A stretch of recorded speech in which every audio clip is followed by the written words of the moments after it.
Duoda baxillik bilan qilmaslik kerak azizlar. Duo xudbincha faqat o'zini so'rash kerak emas. Allohim menga bergin, menga qilgin, yo'q. Jamiyatga so'rang. Birodaringizga so'rang.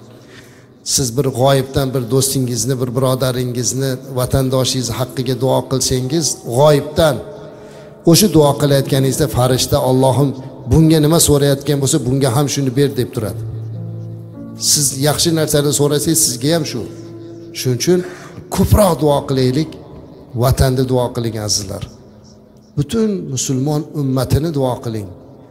Yurtimizni duo qiling. Balolardan asrasin deng. Jonajon vatanimizga ko'z tegmasin deng.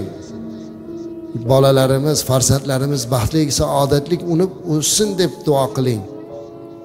Yurtboshini duo qiling. Chunki agar aytadilarki, bitta qabul bo'ladigan duoyim bo'lganida men yurtni podshosiga qilaman degan ekanlar. Yurtni podshosi, yurtni rahbariga duo qilishlikda o'sha mahalda aytgan. Bugun bizni davlatimiz rahbari prezident ekanlar, haqqiga duo qilish kerak azizlar.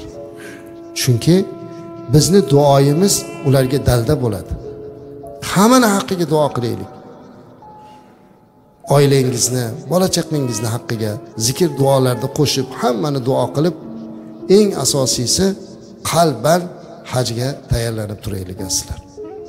Inshaalloh chiroyli hajlarni qilib olsak, hamma narsalarimizni joyida, maromida o'tkazib hajji mabrur bo'lib olsak, bundan ortiq katta baxt bormi azizlar? Kelayotganimizda qancha narsa bilan keluvdik. Ya'ni yelkamizda qancha og'ir yukimiz bilan, isyon va gunohlarimiz bilan keluvdik-ku, endi shulardan qutulib ketib olishlikdan katta baxt yo'q azizlar.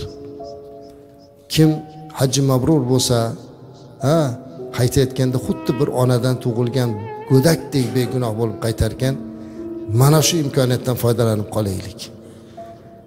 Yoshlarni ko'ryapman. Kattalar duosini oling. Onangiz bilan kelgan bo'lsangiz, otangiz bilan kelgan bo'lsangiz, duosini oling, rozi qiling, xizmatini qiling. Ammo buni internetga qo'ymanglar. Qo'ymanglar. Otang biz bilan kelasizmi, onangiz bilan kelasizmi, duolarini olib xizmatini qiling, lekin buni ijtimoiy tarmoqqa qo'ymang. Bu riyo bo'lib qoladi. Unga savob bo'lmaydi. Qolaversa onasini olib kela olmaganlarda qalbiga ozor bo'ladi. Yig'laydi o'tirib, qaniydi men ham olib borsam deydi. Bir kambag'allik qalbiga ozor berib qo'yasiz. Undan ko'ra nimaiki xizmatingiz bo'lsa, onangizni shu yerda turib xizmatini qiling. Bu g'animat.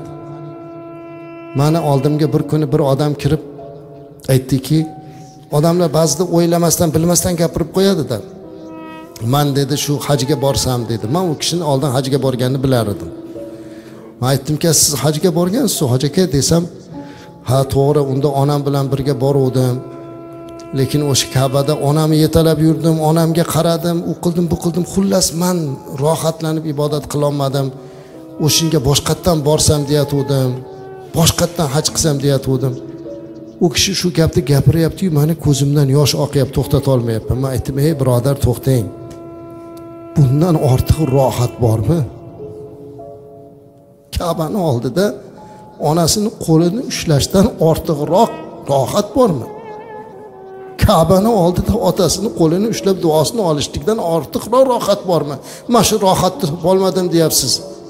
Alloh sizga shu rohatni beribdi-ku, siz bo'lsa topolmayapman deyapsiz. Bunaqa qilmaslik kerak. Bu rohat hammaga ham nasib qilmaydi. Puli bo'lsa yana kelar, 10 marta kelar umraga, kelar hajga. Lekin yo'q, ona bilan otani qanday olib kelsin? Shuning uchun mabodo kelgan bo'lsa, qo'llaridan o'ping, peshonasidan o'ping, qabolda duolarini oling. Topolmayapmiz, buni qila olmayapmiz azizlar. Qila olmayapmiz. Lekin kimdir olib kela olmagan bo'lsa, bizga o'xshab nasib qilmagan, biz yoshligimizda o'tib ketdilar, ko'ra olmadilar, hatto ilm o'qiganimizni ham, na otamiz, na onamiz. Lekin qalbimizga bitta taskinlik bor. Sizga shu taskinlikni ilindim azizlar. Ota-onasini olib kela olmaganlar. Ota-onangizni haqqiga duo qiling. mana shu Ka'bada Hajarul Aswaddan oldingi burchak Ruknul Yamoniy. Shu yerda qilingan duo mustajab. Uni to'g'risida qayerda bo'lsa ham, uzoqroqda turasizmi, o'sha yerda turib Ka'bada turib Allohim ana vujudimga sabab bo'lgan onam bo'lganlarda hozir yonimda turgan bo'lardilar. Otam bo'lganlarida yonimda turgan bo'lardilar. Allohim mana bugungi qilgan ibodatlarimdan ularni bahramand qilgin deb duo qiling. Ularni ruhini shod qilasiz. Ka'bada o'tirib boshqa narsa bilan ovora bo'lgandan ko'ra mana shunday duolarni qiling. Ana bu sizning farzandlik burchingiz bo'lsin. Allohim hammalarimizni, o'tganlarimizni rahmat qilsin ilohim. Alloh bizni farzandlarimizga biz topa olmagan baxtni bersin. Ka'bani oldida qo'limizni ushlab duoyimizni olsinlar ilohim. Yurtdoshlarimiz ichida ota-onasini hajga olib kela olmayotganlar bo'lsa, Allohim ularni ham muvofiq qilsin va vatan ichida shunday xizmatni qilsinki, hajga olib kelganlardan ko'ra ko'proq savob bersin ularga. Otaning yuziga qarab o'tirish, ularga yaxshi nigoh bilan qarab o'tirishlik o'zi bitta katta savob deyilgan.